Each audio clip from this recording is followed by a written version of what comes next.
Thank you for being here.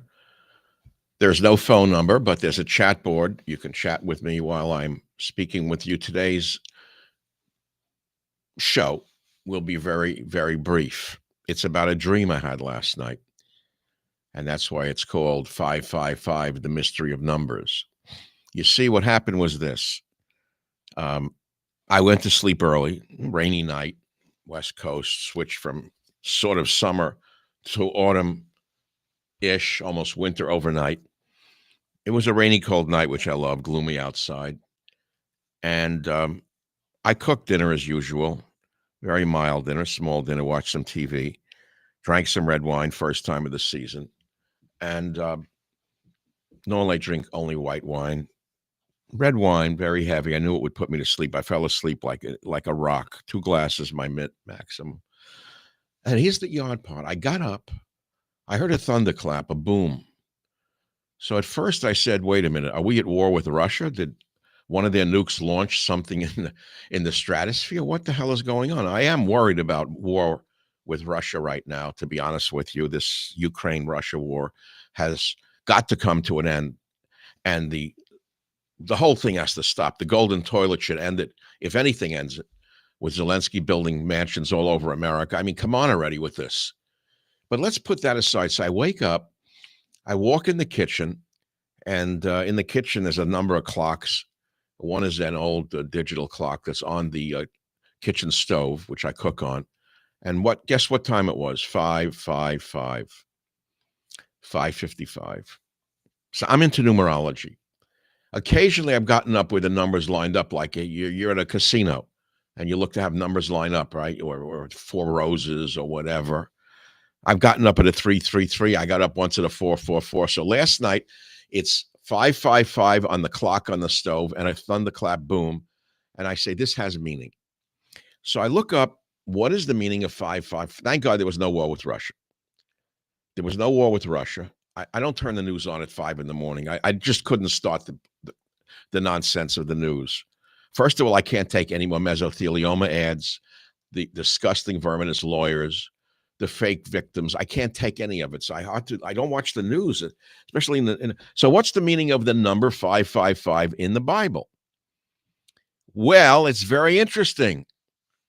555 is used in relation to Moses, that's my name, and to Israel's wilderness tabernacle. 555 can also be found in Abraham's attempt to save Sodom and in God's judgment for lying to him. Very nice. The 5th book of the Bible is named Deuteronomy, a name which means 5th book. Its 5th chapter and 5th verse, 555, states the following about Moses and his role in God's plan. It says this: I, Moses, stood between the Lord and you at that time to show you the word of the Lord, for you were afraid because of the fire and did not go up into the mountain. Deuteronomy 5:5. That's the Hebrew Bible.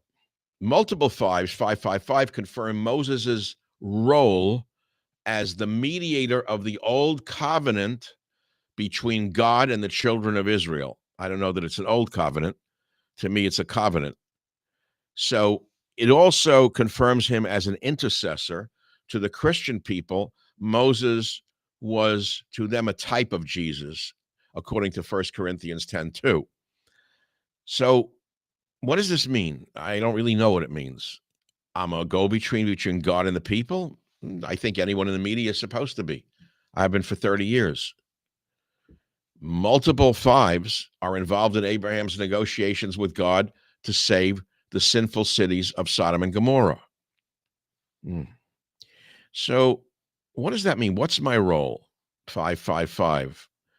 I don't really know. I know this. I know that for 30 years, I've been in the media. Before that, I was a writer of health books, nutrition, herbal medicine, homeopathy, always trying to better humanity as best I could while being a fallen angel and not perfect by any means, screwed up like everybody else in so many ways, and imperfect in so many ways, with a lot of statements that I made in my life that I regret, but you can't take back. Just a regular person, always remembering JFK's great words: ask not what your country can do for you, but what you can do for your country. So I've tried to do good for my country.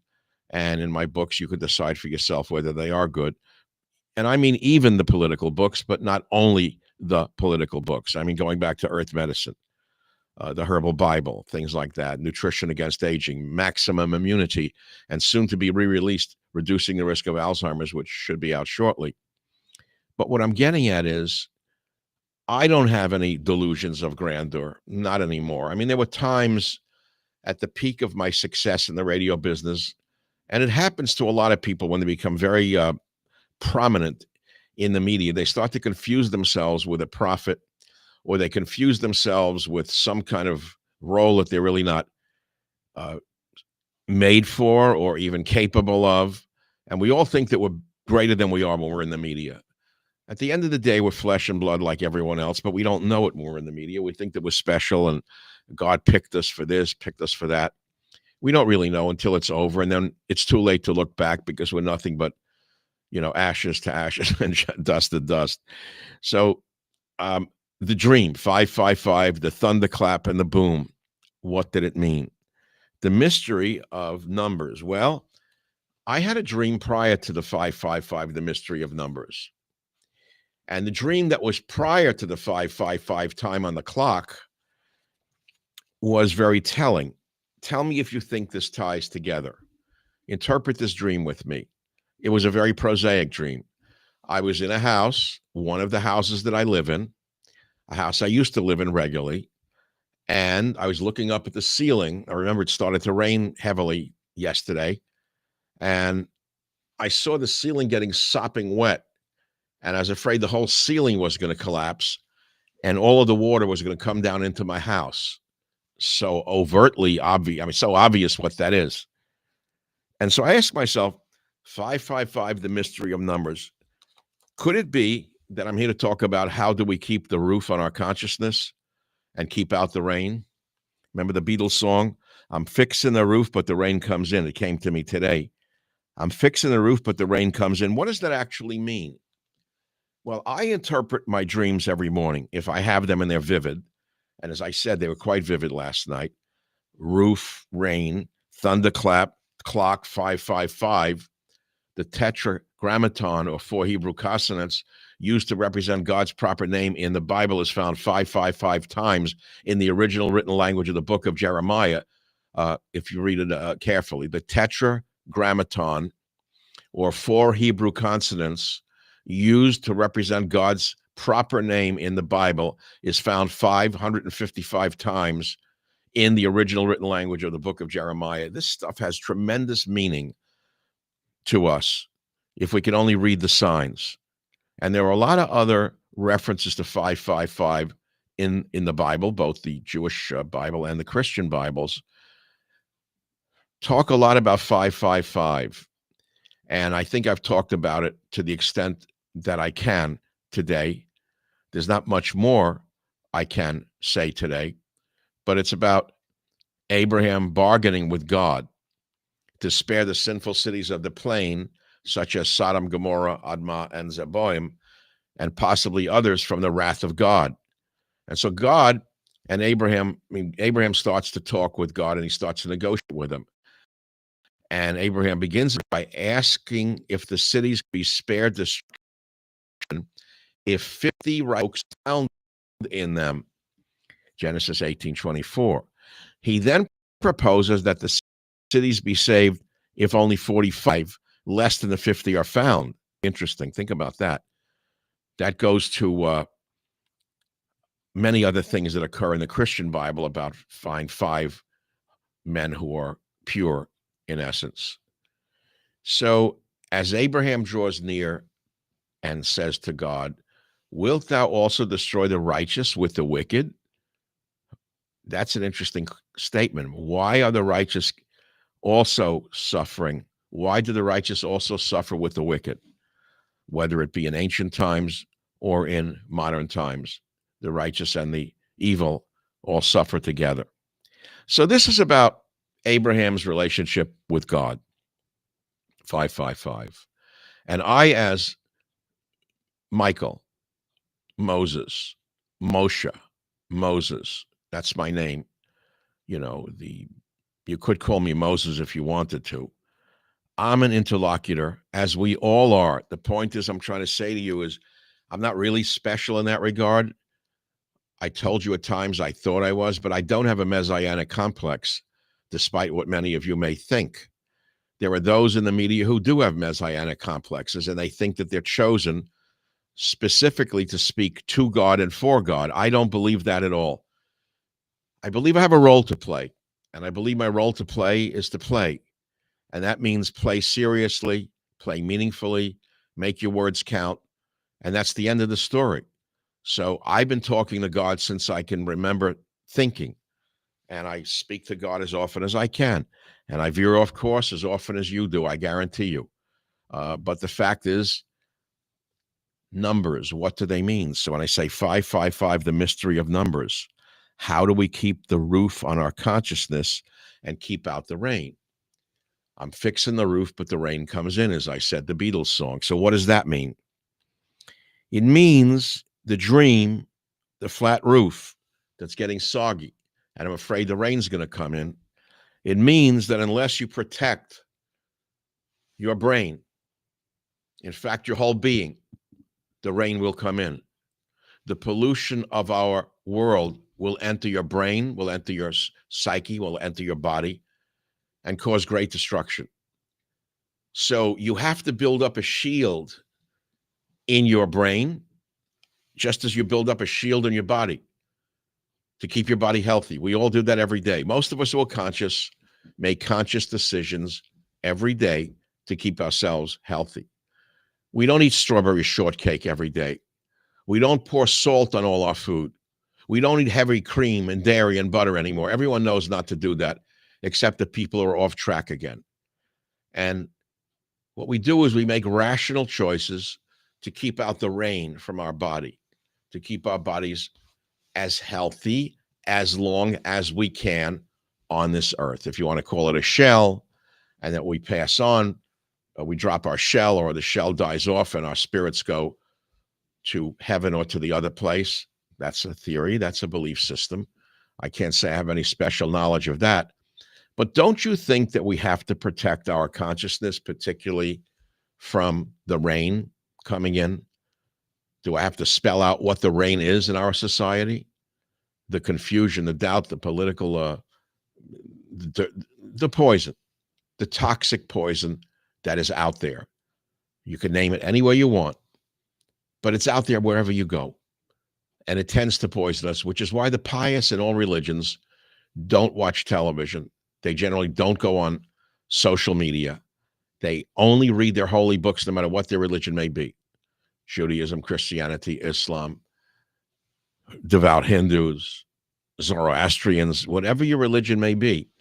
The people tend to keep their head in their holy books to keep their mind away from the evils and the pollutants that can overwhelm them. As Freud, switching to psychiatry now, said, I think it was Freud, it could have been Jung, said that each day he confronts people who have a lot of pollution in their minds, in their souls, and they're sick. And they come to the doctor, the psychiatrist, the psychologist, they come to the doctor for help. So let's say it was Freud. It may have been, in fact, the other guy, but he also ran. Was it Jung? I think it was Jung, maybe. So Jung said, he is a clear river. The patients have dirty streams, and he has to take the pollution from their beings, from their minds, and run it through his consciousness. And in so doing, sometimes getting overwhelmed by the dirt that he hears, the pollution, the filth coming out of the patient's head. I mean, you think about how tough a job it is being a therapist or a psychiatrist, listening to people's woes and fears and nightmares and evil doings. It gets to them, which is why they still have a very high rate of suicide. I believe it's still one of the highest rates of suicide amongst professions, psychiatry, because they're dealing with such horrible thoughts. Again, how do you keep the roof on our consciousness, keep out the rain? That's what I'm trying to say to you. So 555, the mystery of numbers, doesn't answer the question. It opens up the question without answering the question. So that's the end of my, sermon today, for today.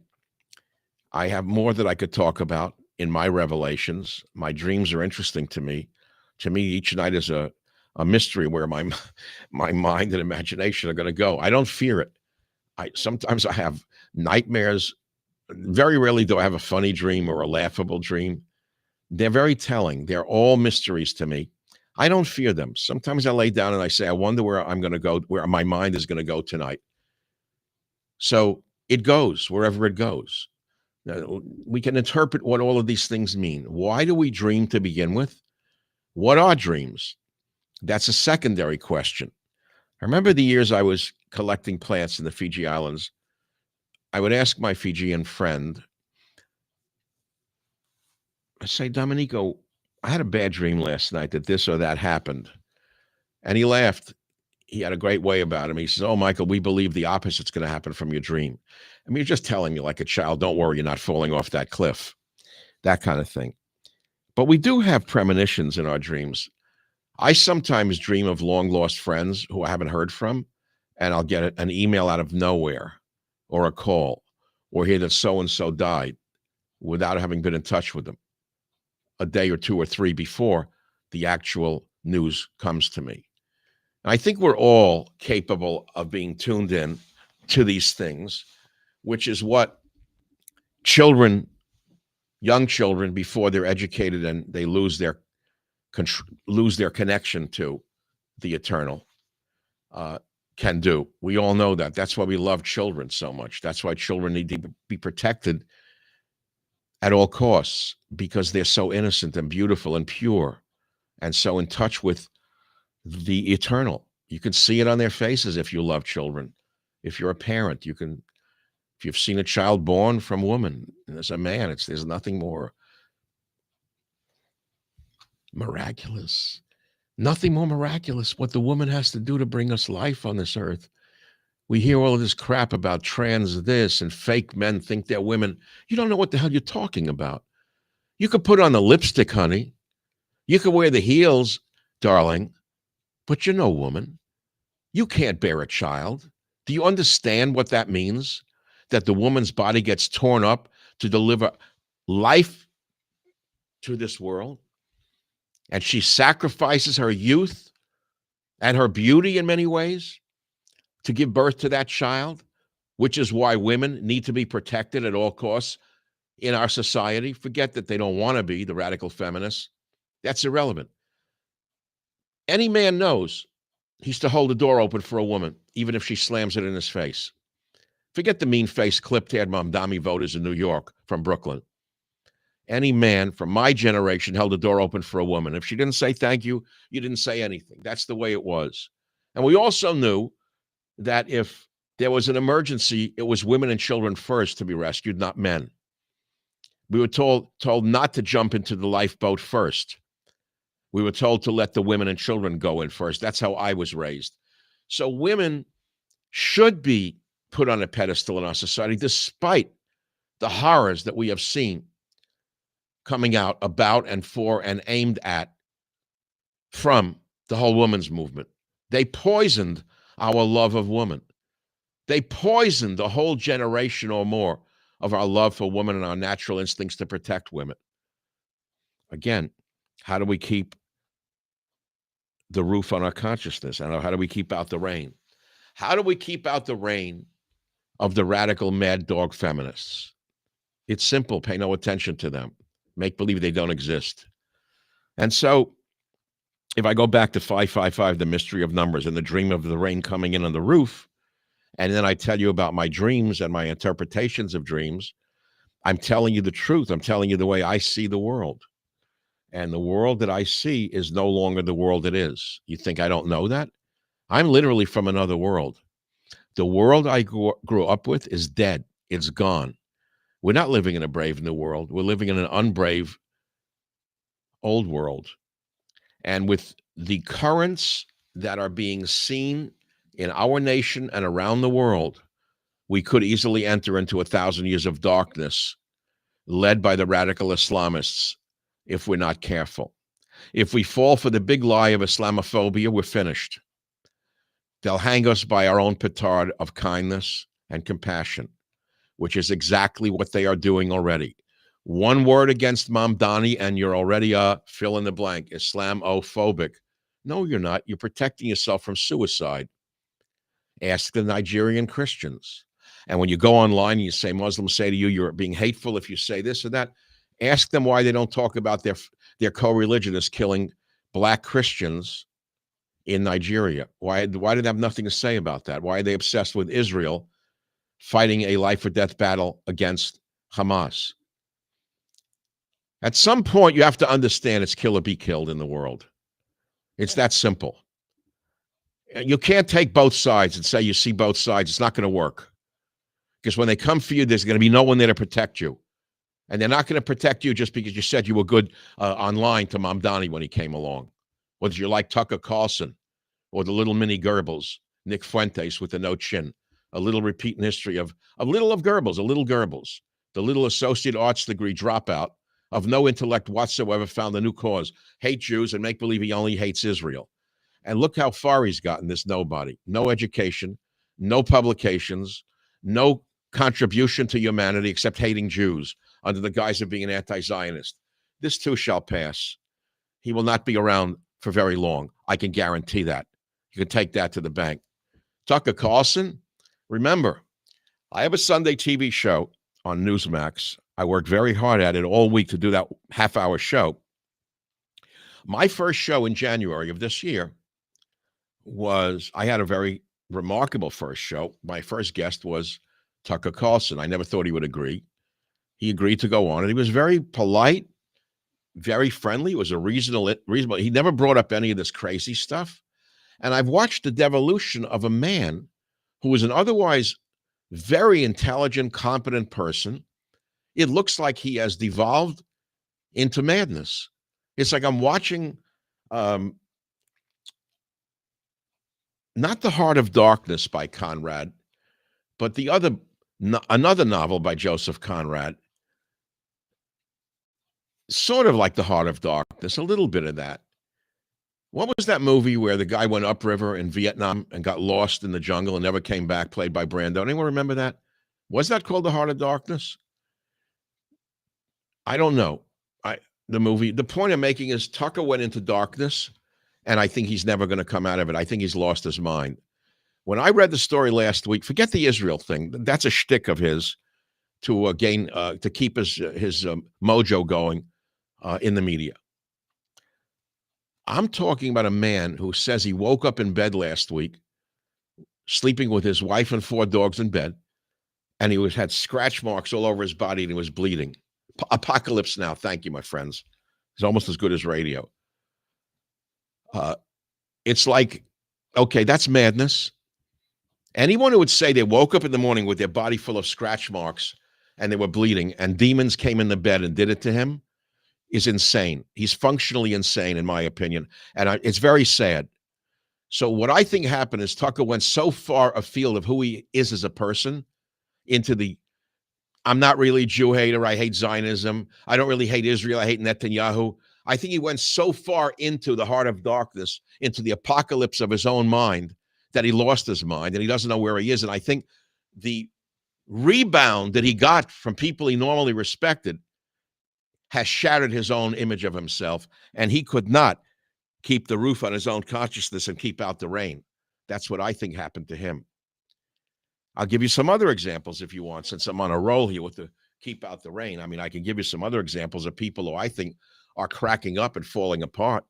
There are many examples of it in our society right now. Do you have any examples of people who've lost their minds and are no longer what they were and have become something entirely different? Well, while you're thinking about that, I want to refer to something. So last night, I do one show a week. Last night's show, I think, was one of my most important. People said, Michael, you have to reduce it. Take a piece of it and talk about this. What you did last night, no one's ever done in the media. That is this. I did a whole show, which I titled, well, here it is. I have to go to Twitter and find it on X. I'm doing the mystery of numbers. Gas chambers in the Middle East to kill all Jews, exclamation point. And I said, before Israel was created, Tucker and Nicky Boy. Before Israel was created, Nicky Boy, the Grand Mufti of Jerusalem collaborated with Adolf Hitler to build gas chambers in the Middle East to kill all the Jews. That's before Israel was created, Nicky Boy. But you never graduated from college, so you don't even know history, Nicky child. Tucker should know that. He's an educated man from an educated family. He should be very careful. He should be very, very careful indeed. So that show on Newsmax, you can see a little snippet of it on X or on YouTube or on Facebook or on Instagram. And I think it's a very important show to share with a lot of people, where you will see the images of the Grand Mufti, which you probably never heard about. It's hard to believe. Someone said next, tell the story of the Grand Mufti's time in Egypt after the war and his protege Yasser Arafat, who was born in Cairo. Arafat, an Egyptian like most Gazans, created in the 1960s the word the Palestinian people from thin air. That is confirmed. They are Arab people.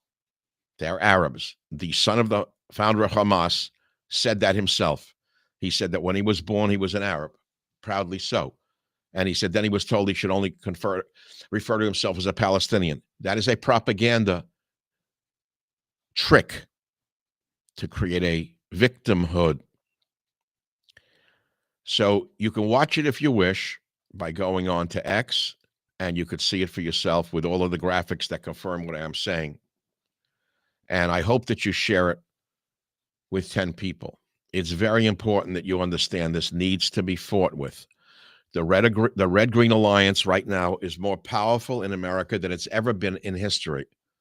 We're on the verge. If we don't fight back against the Red-Green Alliance, they could take over this nation.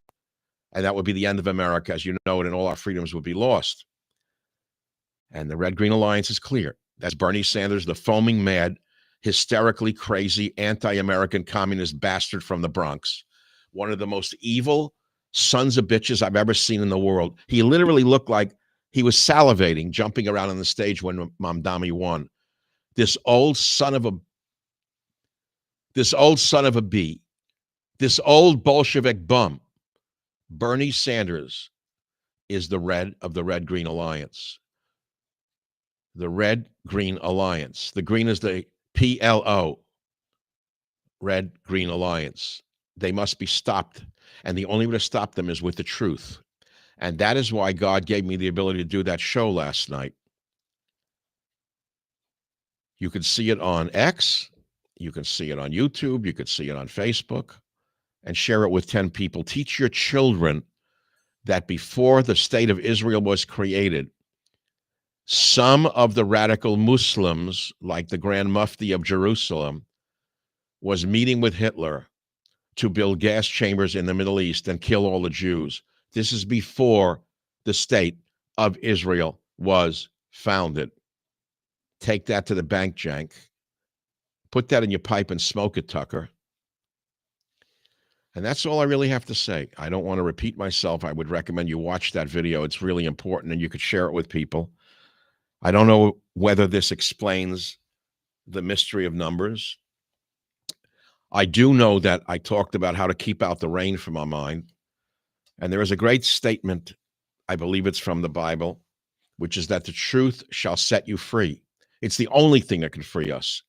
In a world filled with lies, filled with AI creations, filled with professional bloggers, professional posters, generating lies day and night, people get lost. They don't know where to find the truth. Well, I provided the graphic evidence of what I just told. Never forget there is reality, and then there's fantasy, and then there's propaganda. I'm giving you reality. And people's lives are at stake right now. The whispering campaign against the Jews that is going on right now in America is very dangerous, Tucker. Oh, I know that some of your best friends are Jewish. I remember in the 50s, there used to be a joke that went around where people would say, some of my best friends are black. But Tucker, be very careful. You have opened up the whirlwind, Tucker. Be sure it doesn't lick you in the ass. I'm Michael Savage. I thank you very much for listening to 555, The Mystery of Numbers. That's it for tonight. Thanks for being with me. I have nothing more to add.